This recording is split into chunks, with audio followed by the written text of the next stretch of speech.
9:30টার দিকে উনি বিকেএসপিতে একটু অসুস্থ হয়ে পড়েন এবং ওনাকে আমরা বলি যে ওনার একটা হার্ট অ্যাটাক হয়েছে।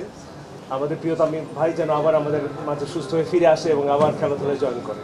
ওনাদের ডাক্তাররা এখানে উপস্থিত আছেন। আমি আন্তরিকভাবে ধন্যবাদ জানাই যে ওনারা সঠিক সময় সঠিক ডিসিশনটা নিয়েছেন। আপনারা সবাই জানেন যে জন্য আমাদের সবাই এখানে একসাথে হওয়া। আমাদের অতি প্রিয় তামিম ইকবাল ভাই আজকে সকালবেলায় অসুস্থ হয়েছিলেন। 9:30টার দিকে উনি বিকেএসপিতে একটু অসুস্থ হয়ে পড়েন। ওই অবস্থায় ওনাকে এখানে নিয়ে আসা হয়। যখন এখানে নিয়ে আসা হয় ওনার চিকিৎসা শুরু হয়। পরবর্তীতে আসলে আমরা চিন্তা করি যে আসলে ঢাকা নিয়ে যাওয়া যাবে কিনা।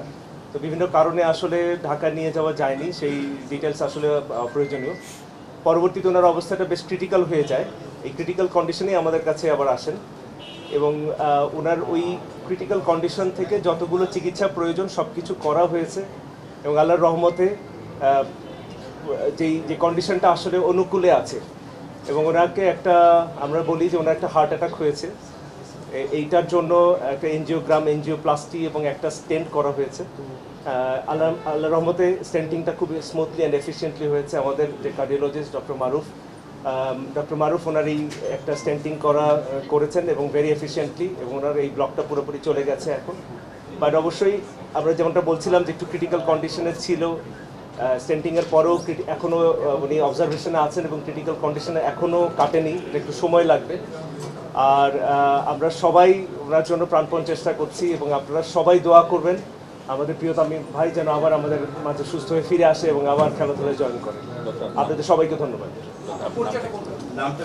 আমি ডক্টর রাজীব, এখানে মেডিকেল ডিরেক্টর হিসেবে আছি। আমাদের রেসপেক্টেড সিও স্যার মোহাম্মদ তৌফিক বিন ইসমাইল স্যার আমাদের হেড অফ দ্য ইনস্টিটিউট। আমার পাশে আছেন ডক্টর মনিরুজ্জামান মারুফ, উনি আমাদের এখানকার কার্ডিওলজিস্ট এবং চিকিৎসাটা অ্যাকচুয়ালি এই স্টেন্টিংটা স্যারই করেছেন। আর পুরো টিমটাই আসলে অ্যাক্টিভ ছিল, ইমার্জেন্সি টিম থেকেও একেবারে ক্যাথল্যাব পর্যন্ত আমাদের কোনো সময় ক্ষেপণ হয়নি। যেখানে যতটুকুন করার প্রয়োজন ছিল আল্লাহর রহমতে আমরা করতে পেরেছি। আমরা হোপফুল যে উনি আসলে ভালো হয়ে আমাদের মাঝে আবার ফিরে আসবেন। আপনারা সবাই দোয়া করবেন আমাদের প্রিয় মানুষটা যেন আমাদের মধ্যে ফিরে আসে। বিকেএসপির ডক্টরও এটাতে হেল্প করেছেন এবং ফিজিও এবং অন্য প্রত্যেকটা স্টেপে আমার কাছে মনে হয়েছে যে আমরা সঠিক সিদ্ধান্ত নেওয়া হয়েছে। এই জিনিসটাই সবচেয়ে ইম্পর্টেন্ট ছিল যে সঠিক সিদ্ধান্তগুলো প্রতিটা স্টেপে নেওয়া হয়েছে। আমি আরেকটু কথা না বললেই নয়, বিকেএসপিতে যেই অ্যাটেম্পটগুলো নেওয়া হয়েছে খুবই সময় উপযোগী এবং যেভাবে ওনাকে নিয়ে আসা হয়েছে এবং ওনাদের ডাক্তাররা এখানে উপস্থিত আছেন। আমি আন্তরিকভাবে ধন্যবাদ জানাই যে ওনারা সঠিক সময় সঠিক ডিসিশনটা নিয়েছেন। ঢাকায় নিয়ে যাওয়াটা ব্যাপার না, কিন্তু ওই সময়টা যদি আমরা অ্যাটেন্ড করতে না পারতাম কি হতো আসলে বলা বড় মুশকিল। ধন্যবাদ। জি ধন্যবাদ। আপনারা সবাই দোয়া করবেন।